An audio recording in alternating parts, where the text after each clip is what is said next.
All right, everyone. So it's one thing to talk about how a meter works, as we just did in the presentation, but it's another thing to actually use it for real. So I'm going to quick demonstrate here the three different types of measurements that you're going to be taking in the next lab, which are resistance, voltage, and current, like we just talked about. And so I'm going to show you this quick on a breadboard here, so you have a better understanding of how to do each. So the main point that we want to remember about measuring resistance is that we make sure that the circuit is always off. So there's no battery. It's not a live circuit. This is just like we did in the resistor activity. So I'm going to turn my meter on here to ohms. You can see it beeps at me because this is in the wrong place. So I'm going to move this over here.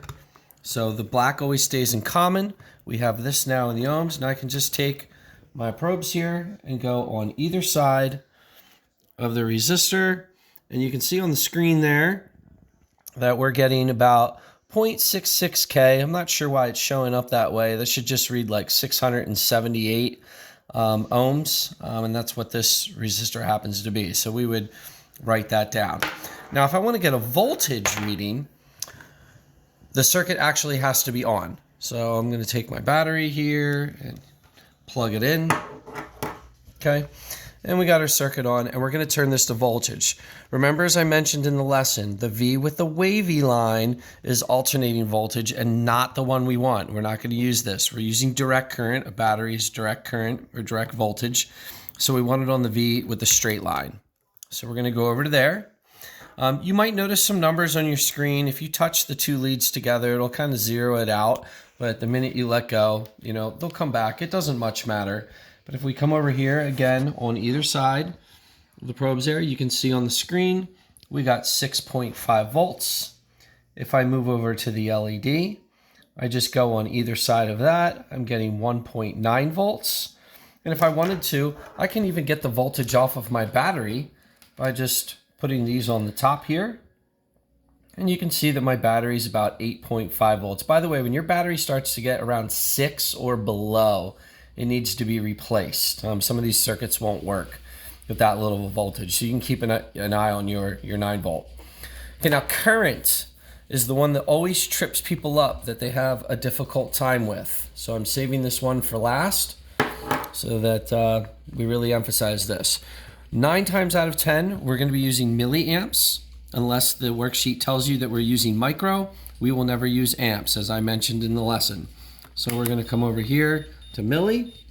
We got to switch this back. You can see right here it says milliamp, MA.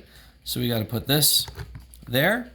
And now we have to make these, we have to make the meter a part of the circuit. You can't get the current to flow through the meter unless you make it a part of the circuit. So you can pull the circuit apart, wherever the lab tells you to pull it apart.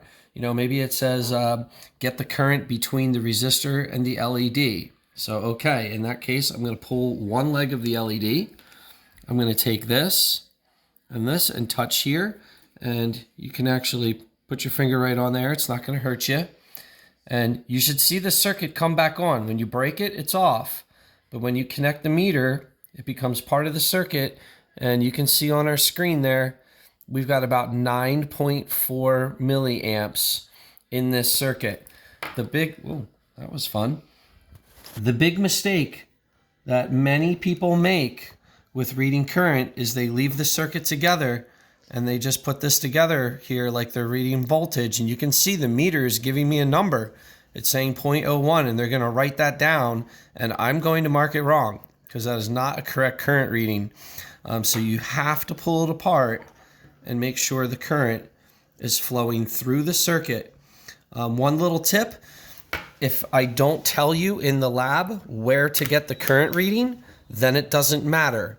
If I give you a specific location between this and that, then you want to pull that apart at that specific spot and get the reading there.